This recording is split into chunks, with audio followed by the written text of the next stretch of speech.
So, Mr. Amrat, why is decarbonization called one of the biggest challenges faced by shipping industries today? Decarbonization is indeed a big challenge where the market freight rates are very high. There's a chance for owners to have a good source of income. That point of time, asking them to invest in the energy efficiency comes with a little bit of pain to the ship owners. IMO has set a very clear goal to be a net zero emission by 2050, and definitely it will come at a cost to the owners. What kind of energy efficiency measures are delivering real results? Talking about the vessels which are presently operating, the vessels which face difficulties to achieve the improved emission is the implementation of the EPL, and also some owners they go for the sharp oil. So apart from this, it is up to the choice of the owners. They can also go for a hull air lubrication. Hello and welcome back to another insightful episode of Nav Insider. Today we have a very special guest with us, Chief Engineer Mr. Amrat Panwar, who brings with him an incredible 18 years of sailing experience on both containers and LPG vessels. In this episode, we will dive deep into a topic that's shaping the very future of maritime industry: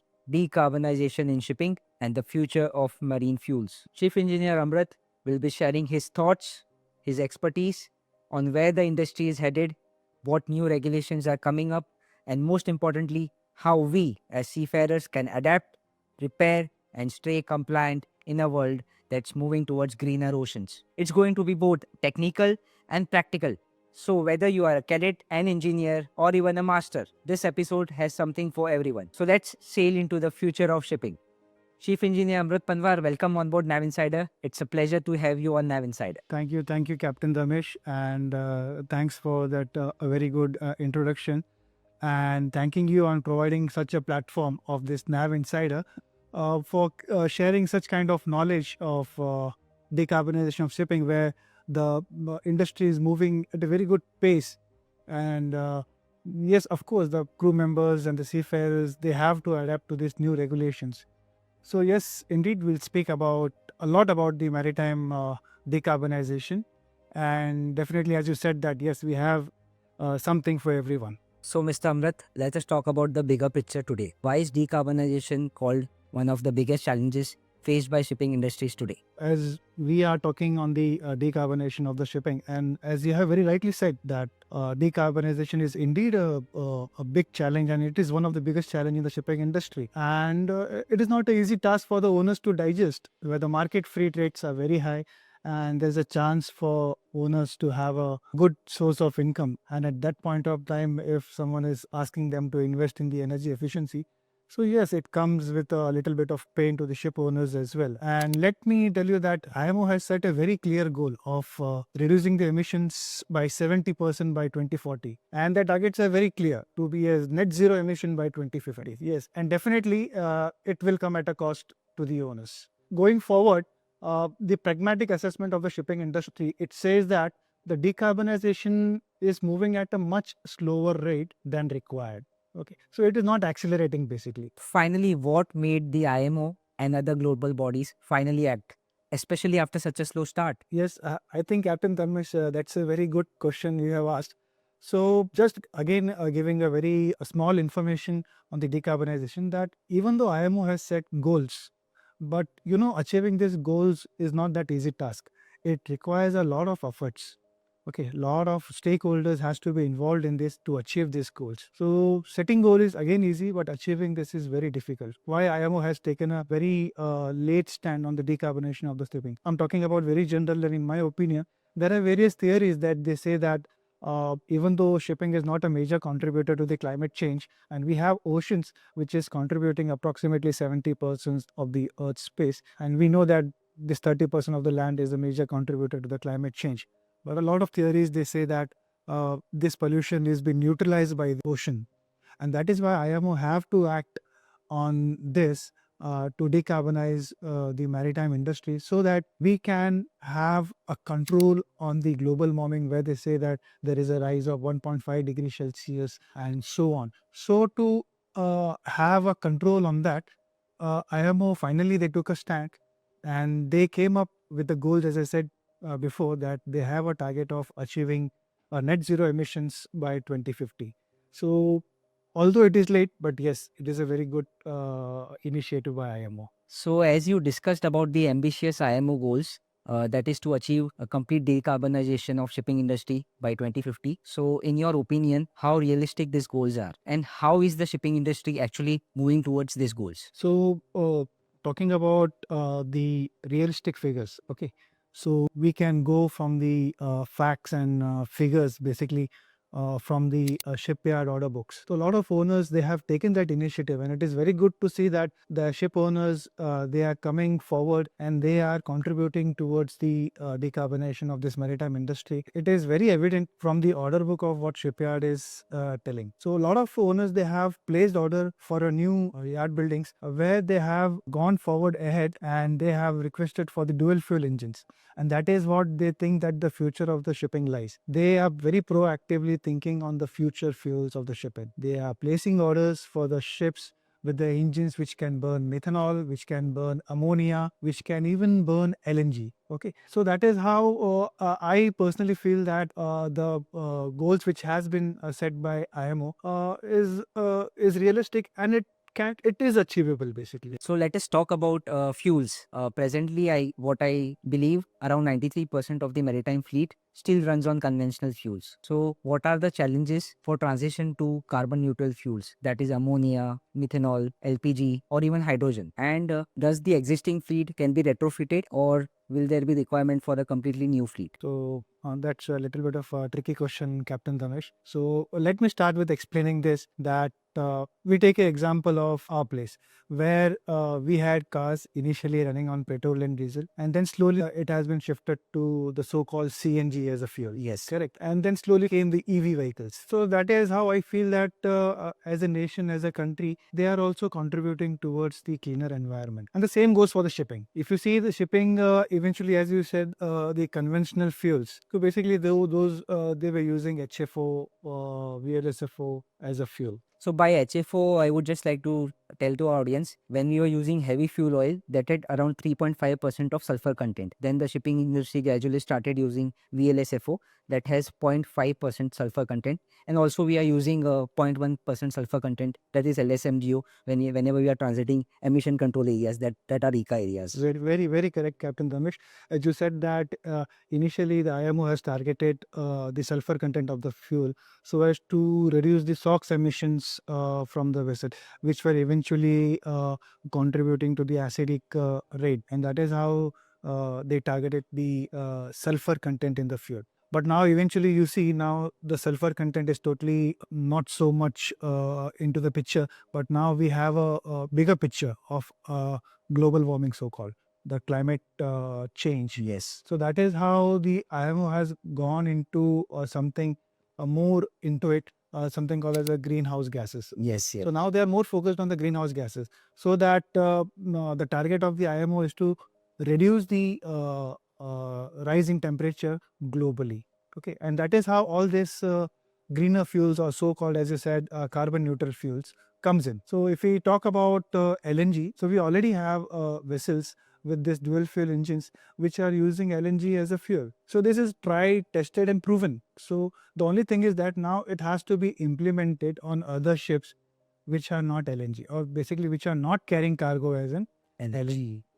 And similarly, if we talk about methane and methanol, the engines are available in the market and with a wide range of power. So it is up to the owners to choose which dual fuel engines they have to go for. Recently, I was talking to my friend where he is sailing on a chemical carrier, and I just a couple of days back I was speaking to him, and he was telling that my vessel is carrying it was a chemical tanker, and she was carrying methanol as a cargo. Eventually, we started talking about, okay, so now what do you think about the future of the fuel?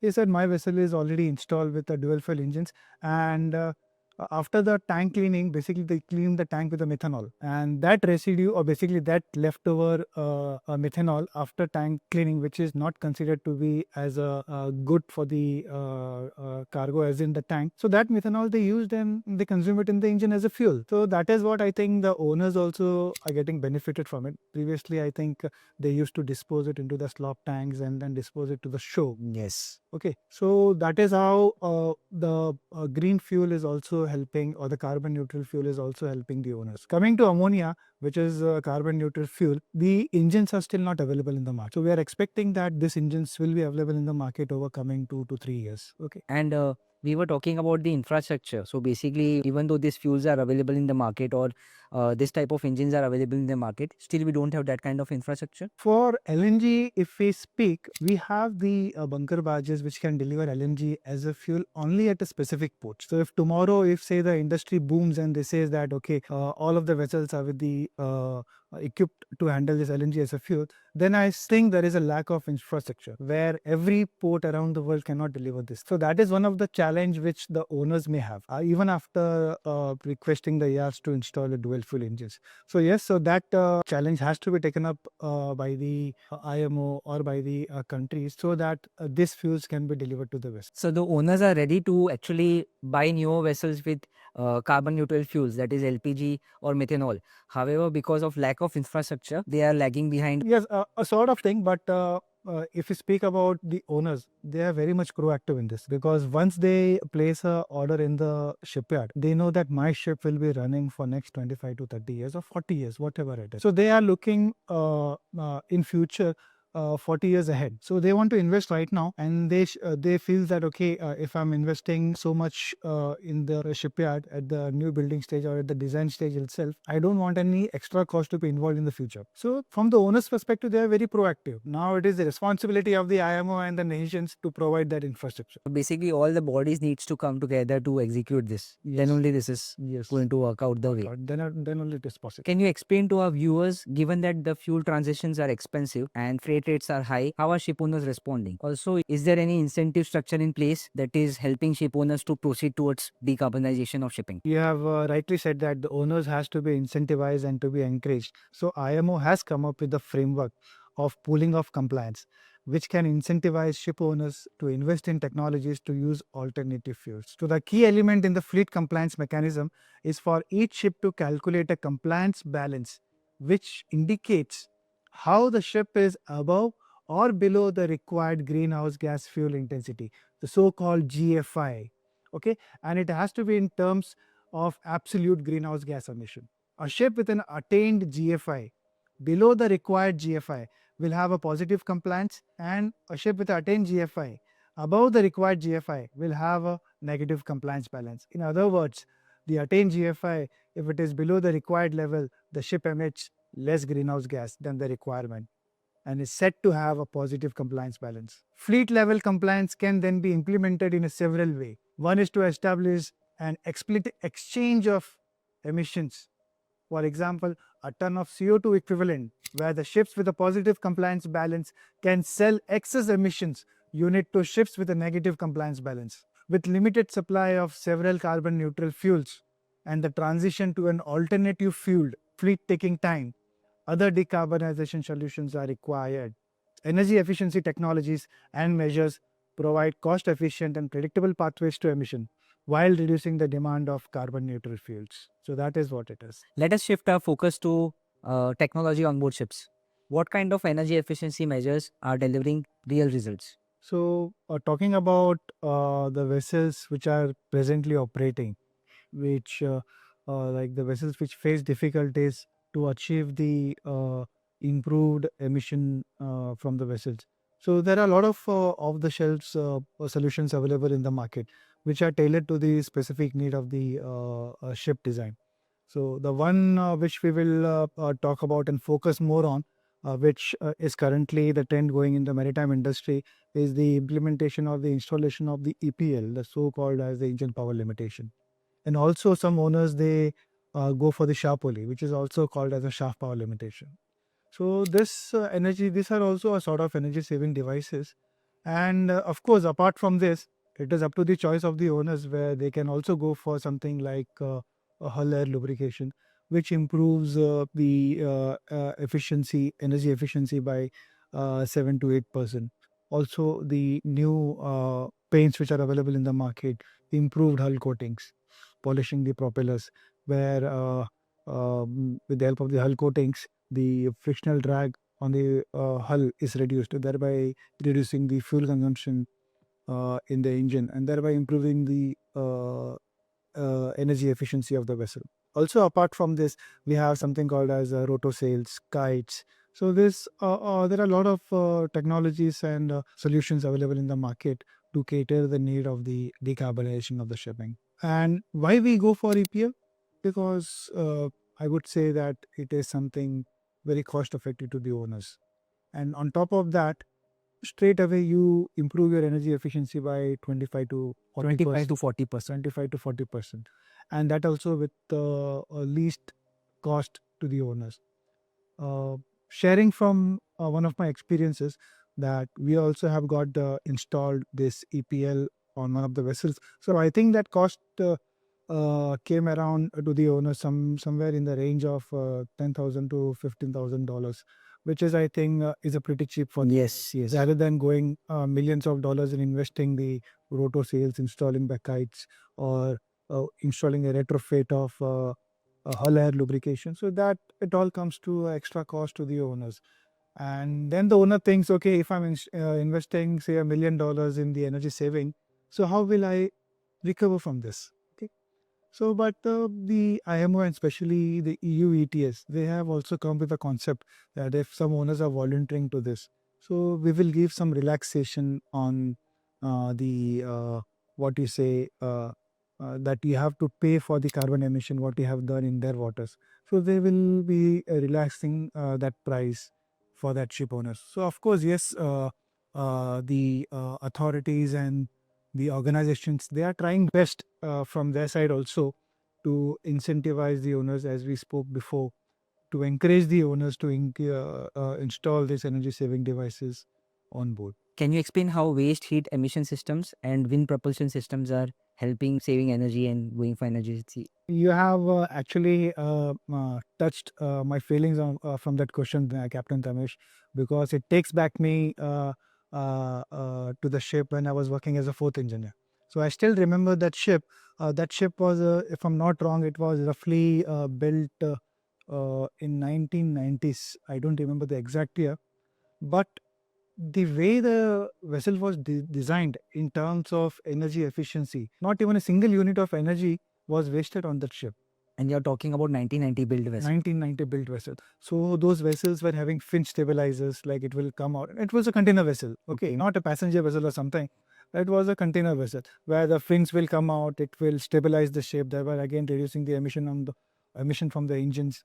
Then the exhaust which is going out from the engine, it is going to a waste heat recovery unit. What you were emphasizing right now. So with that waste heat, we were producing the steam, the so-called superheated steam, and that superheated steam we were using in the turbo generator to produce the power.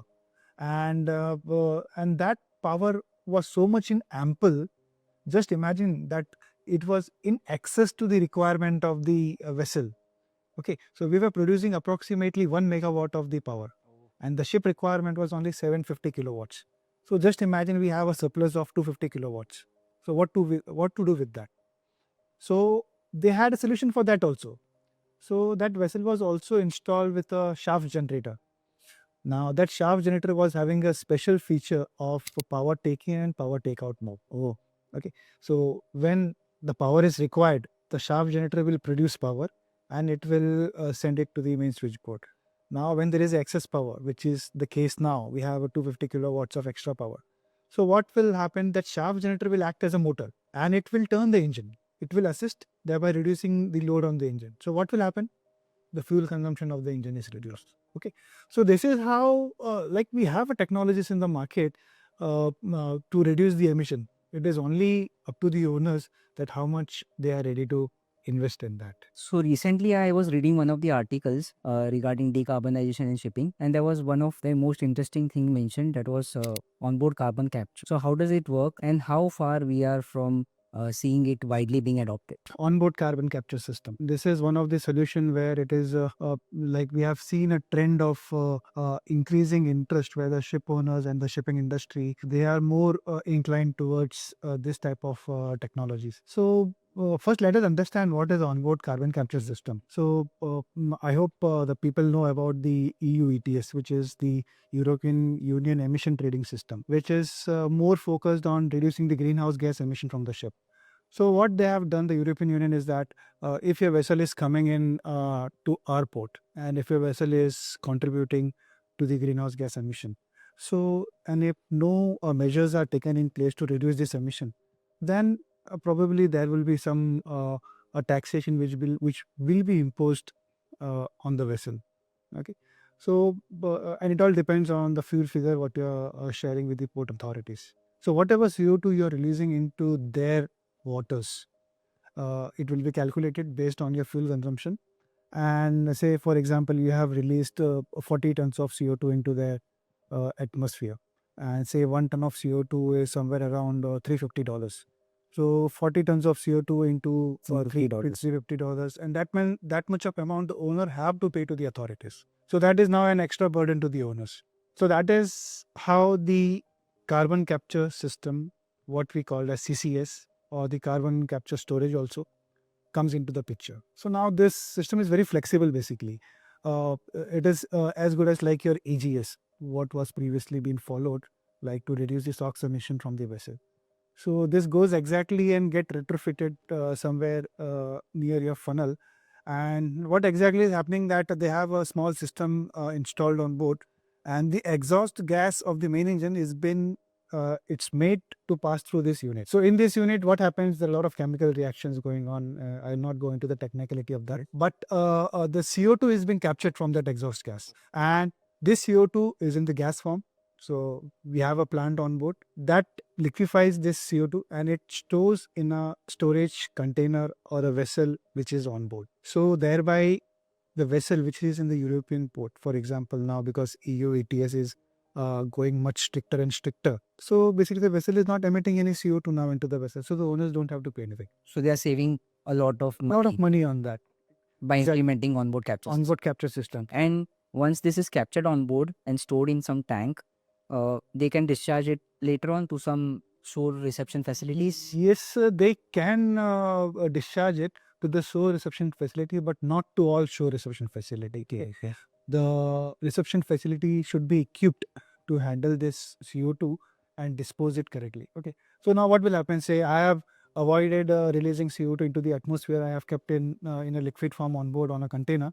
If I give to the shore reception facility, and eventually they release it to the atmosphere, then there is no point. No point, yes. Correct. So the infrastructure should be equipped to handle this liquid CO2 and to dispose it correctly. So one of the article which I was reading around, so there they had made a proposal that we will take this CO2 far into the sea, and we will we'll put a pipeline under the seabed, and we will dispose that CO2 under the seabed, and we will keep it locked over there. So that is how they are planning to dispose the CO2 which has been collected on board. Now again, we don't have a proper infrastructure for this. Okay, so it is just a new innovative technology which has come into the market, and it has been widely accepted by a lot of ship owners and ship managers, and they're also planning to implement it, because as I said before also, the owners are always looking for a cost effective solution. Okay, so this will prove cost effective to them. And as if I remember with the figures correctly, that by 2030 there will be the carbon storage demand from the shipping itself will be somewhere around 70 to 76 million tons of CO2. Oh, 76 billion tons approximately. So we need a proper infrastructure to handle this kind of the CO2 which we are capturing from on board. And the process is quite simple. It is as good as you are installing a scrubber. Instead of installing a scrubber, you can install this unit. Okay. Also, recently, one of the ships on which I have sailed, it was a new ship, Japanese ship, and there was a concept that whenever we will go alongside, instead of running the generators, auxiliary engines to generate power, there's something known as shore power. So, how realistic is it? And will the transition happen? What is? Yeah. So again, Captain Dharmesh, you have rightly highlighted that now there is something where the IMO is also considering the fact that not only shipping is responsible to emit that carbon into the atmosphere. Okay, the shore industry is also responsible, because they are manufacturing that fuel and they are giving it to the vessel. We are only burning it. Correct. Okay. So now IMO has come with a policy of well to wake. Okay. Okay. Right from the production till the fuel is getting burned on ship. Okay. So again, it is having two parts. One is well to tank till the shore reception facility from the production, and then tank to wake. Okay. Or from the shore reception facility to the bunker barge and then to the vessel, and then it is burning. So that comes in the tank to wake part. Okay. And from production to the tanks at the shore, it comes into the well to tank. Okay. So overall combining well to wake. So this is where the IMO is also considering that why not the shore industries who is manufacturing this fuel, why not to held them also responsible? Okay, because eventually they are carrying out the fuel treatment, they are processing the fuel, and then Yes. it has been delivered. Very rightly said. Yes. Then, so again, the statistics, they say that the greenhouse gas which has been emitted from well to tank is very less comparatively from tank to wake. And that is why, again, the shipping industry has been focused. And that is where the onboard carbon capture system fits in. So this is where our onboard carbon capture system fits in. So, and coming back to your question regarding the shore power, yes, the emission reductions can also be obtained through using the shore power. Up to 7% of the total energy consumption of ships could be covered this way while they are in port. If shore power capacity was sufficient and all the ships had shore power capability, the well to wake emissions for producing this electricity from onboard diesel generators are higher than the average greenhouse gas intensity from the grid and in many countries. Okay, and that is why the shore power proves to be effective rather than using the onboard generators. So, for the new stringent rules and regulations which are coming into force related to decarbonization in shipping, how can seafarers update themselves to stay in the market? If we go back to the LPG and LNG ships, okay, or any oil tanker. So basically, to work on this kind of a vessel, you need to undergo a specialized training. Okay? Yes. Something like nowadays, a lot of simulator courses are also there, like liquid cargo handling simulator for oil and LPGs. And then also we have a dangerous cargo and certificates. Okay? Yes. So similarly, we have spoken about LNG as a fuel. So in case if your vessel is irrespective of the vessel type, whether it is a bulk carrier, container, LPG, tanker, your vessel might be equipped to handle LNG as a bunker. So now it is not that you will be sent on those vessels. So you need to have a proper training on this. So you have to prove your competency. So you have to go do this training, get your certificate, and then you can join this type of vessels, which shows that you are capable of handling such type of fuels on board. So I think this is the way where the seafarers in today's time, they can keep themselves updated with this upcoming technologies in the market, irrespective of vessel you're joining or not. So you just go and attend this course, and you are aware actually what is happening in the market. So if tomorrow, if there is any opportunity where you're being planned for a vessel where they are using LNG as a bunker, so like they will prefer you. Yes, They are definitely. already carried out that Definitely. training.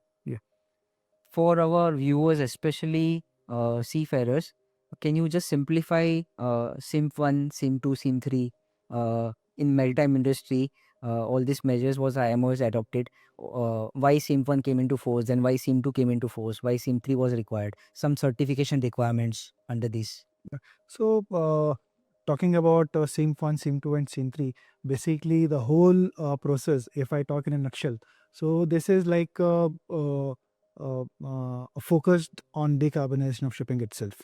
So, initially, the IMO came with a very soft corner asking like a ship to disclose their fuel consumption.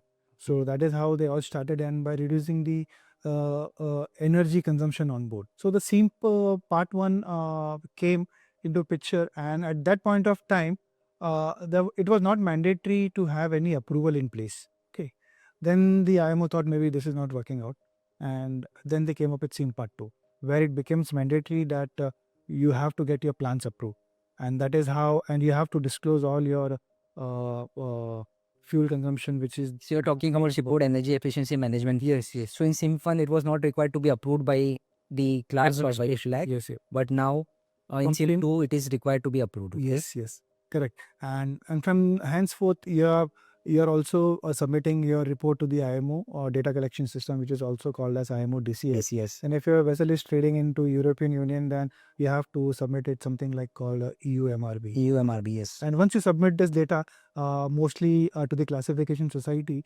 then they give a report. Either it's a half-yearly report or a full-yearly report, specifying that you have submitted this data to the Okay. IMO DCS. So this is a part of a document which is supposed to be there on board. Okay, if you are submitting your IMO DCS or EU MRV, so this document, this is the official document which has to be on board, proving that you are abiding by SEEMP Part 2. Okay. Now coming to SEEMP Part 3. SEEMP Part 3, again, it is mandatory to get approval from the administration, but now it goes a little bit further, like EEDI, EXI, and then the latest one is the CII. Okay. So if your vessel is approved for EEDI or EXI, then the relevant documents, which has to be class approved, it has to be on board. Okay. And the certificate has to be also on board that your vessel is in compliance with the EXI and EEDI. It is not that a draft copy is on board and you show to the PSC authority that we have EEDI, EXI manual. No, it has to be approved by the class. And a letter has to be issued by the class, something like a verification letter that you are in compliance with the EXI. Then comes your CII, again focusing on the emission of carbon from the ship. So in case if your ship is certified, and it is mandatory now, basically not certified. In today's time, it is mandatory and your ship is supposed to have this document on board. Now in CII, there are various sections, and let me tell to my audience, especially chief engineers, masters, chief officers and second engineers, that in that certificate, if you go through very carefully, the roles and responsibilities is very clearly defined. Say by maintaining the engine performance, okay, by maintaining the engine in a good condition. If your engine is components or the maintenance are carried out well in time, then maybe it will contribute to a 2 to 3% reduction in the emission. Who's responsible for this? The chief engineer. Okay, so there is a 3 years plan. So after 3 years, there are very good chances, which is now, I think by 1st Jan 2026, this 3-year implementation plan will finish. So we can expect that the authorities, they are coming on board and they're asking for this. Okay, show me how your engine performance you have managed, how you have contributed to this 2 to 3% of the emission reduction. So I think it becomes very important for the seafarers to go through these documents and see that what is their responsibility. Tomorrow, if the PSC is on board, they will ask you, they will catch you. Chief, please tell me, what is this? Captain, this is your responsibility. Chief officer, this is your responsibility. Maintaining the voyage ballast in optimum condition, maintaining the trim in an optimum condition. You have to provide the necessary documented evidence to prove that you have contributed towards the reduction and it is very clearly defined in your CII plan.